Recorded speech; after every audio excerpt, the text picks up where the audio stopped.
आपने कहीं न कहीं कभी न कभी गया में राम जी द्वारा अपने पिता दशरथ के पिंडदान की कहानी तो सुनी ही होगी।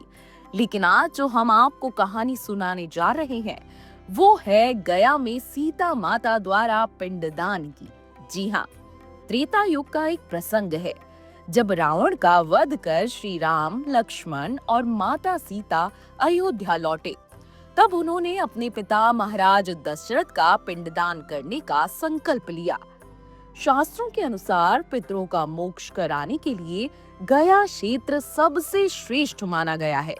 इसलिए श्री राम, लक्ष्मण जी और माता सीता गया पहुँचे। वहाँ उन्होंने फल्गु नदी के तट पर पिंडदान करने की तैयारी की। पिंडदान से पहले शास्त्रों के अनुसार स्नान आवश्यक होता है। श्री राम और लक्ष्मण फल्गु नदी में स्नान करने चले गए और पिंडदान के लिए सामग्री जुटाने लगे। सीता माता नदी तट पर अकेली थी।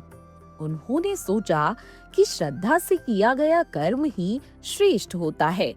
पितरों का तर्पण केवल सामग्री या आडंबर से नहीं, बल्कि सच्चे मन से होना चाहिए। इसके बाद सीता माता ने वही नदी की रेत से पिंड बनाए। फिर उन्होंने नदी, पीपल वृक्ष, गौ माता और गंधमादन पर्वत को साक्षी मानकर दशरथ जी के लिए तर्पण किया।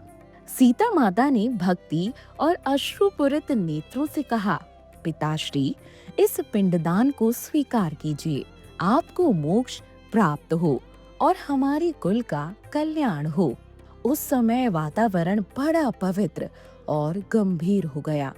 ऐसा लगा मानो स्वयं पितरों ने आशीर्वाद दे दिया हो। थोड़ी देर बाद वहां श्री राम और लक्ष्मण लौटे। वे पिंडदान की पूरी सामग्री लेकर आए। श्री राम ने माता सीता से कहा, सीते, चलिए पिंडदान की विधि करें। सीता माँ ने मुस्कुराकर कहा, स्वामी, मैंने तो अभी अभी श्रद्धा से पिंडदान कर दिया है। यह सुनकर राम आश्चर्यचकित हुए और बोले, परंतु तुमने बिना सामग्री, मंत्र और विधि विधान के यह कैसे कर दिया? तब सीता माता ने नदी, पीपल वृक्ष, गौ माता और गंधमादन पर्वत को साक्षी के रूप में पुकारा। सबने एक स्वर में कहा, हाँ, सीता ने ही मिट्टी से पिंड बनाए और दशरथ जी का श्राद्ध किया है।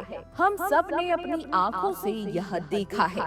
राम जी को विश्वास तो हो गया, परंतु सीता माता को यह लगा कि उनके श्राद्ध की पवित्रता को मान्यता देने में एक प्रकार का संदेह किया गया है। सीता माता को लगा कि उनके कर्म की पवित्रता और उसके आध्यात्मिक महत्व को ना तो लोग देख पा रहे हैं और ना ही पूरी तरह समझ पा रहे हैं। वेदना और रोष से भरकर सीता माता ने फल्गु नदी, पीपल वृक्ष, गाय और गंधमादन पर्वत को श्राप दे दिया।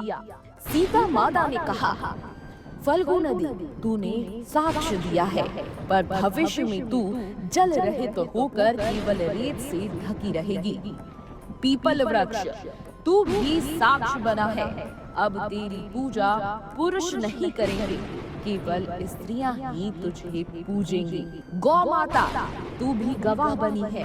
अब तेरे पीछे से गोबर उठेगा, जिससे लोग अपवित्रता अनुभव करेंगे।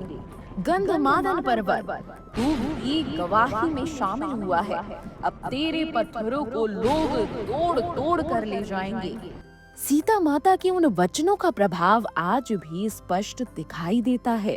सीता माता के फल्गु नदी, पीपल वृक्ष, गाय और गंधमादन पर्वत को श्राप देने का मुख्य कारण था कि भविष्य में लोग केवल बाहरी दिखावे और सामग्री पर भरोसा न करें। श्राप में यह संदेश छिपा था कि सच्ची भक्ति और मन की निष्ठा ही परम होती है। पीपल वृक्ष, गाय और पर्वत ने साक्ष्य दिया था कि पिंडदान हो चुका है, फिर भी लोग इसे अनदेखा कर सकते हैं। इस पर सीता माता का रोष और चेतावनी यह थी कि भविष्य में लोग अपनी दृष्टि और समझ पर विश्वास करें। फल्गु नदी को रेत से ढक देना यह दिखाता है कि केवल बाहरी दृश्य मत देखो, और पीपल वृक्ष की पूजा केवल स्त्रियों को करना यह सिखाता है कि श्रद्धा और परंपरा समाज के नियमों से जुड़ी होती है। गाय के पीछे से गोबर उठाना और पर्वत के पत्थरों को तोड़ना यह दर्शाता है कि साक्ष्य हमेशा मजबूत होते हैं, पर उनका मूल्य तभी समझ में आता है जब श्रद्धा सही दिशा में हो। कर्म की सफलता केवल सामग्री और मंत्र पर नहीं, बल्कि मन की शुद्ध भक्ति पर निर्भर करती है। आडंबर और दिखावे से परहेज, बाहरी विधियों या दिखावे के पीछे भागने वाले लोग कभी पूरी तृप्ति नहीं पा सकते। सच्चा मूल्य पहचानना, यह श्राप भविष्य की पीढ़ियों के लिए चेतावनी और शिक्षा बन गया कि पवित्र कर्म का मूल्य केवल श्रद्धा और भक्ति से तय होता है। आज भी गया की फल्गु नदी में जल की जगह रेत ही दिखाई देता है। पीपल वृक्ष की पूजा मुख्यतः स्त्रियां ही करती हैं। गौ माता का गोबर पीछे से उठाया जाता है। गया के पर्वतों से लोग पत्थर निकालते हैं।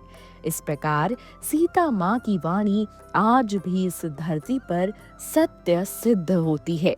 सीता माता का श्राप केवल एक क्रोध नहीं था, यह एक शिक्षा थी, चेतावनी थी और धार्मिक संदेश था।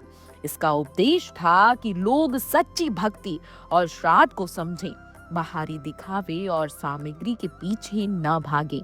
यही कारण है कि गया में पिंडदान करते समय मन की श्रद्धा और शुद्ध भक्ति को सर्वोच्च माना गया है।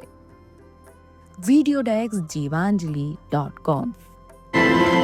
अगर आपको हमारा ये वीडियो पसंद आया हो तो हमारे चैनल जीवांजलि को सब्सक्राइब करें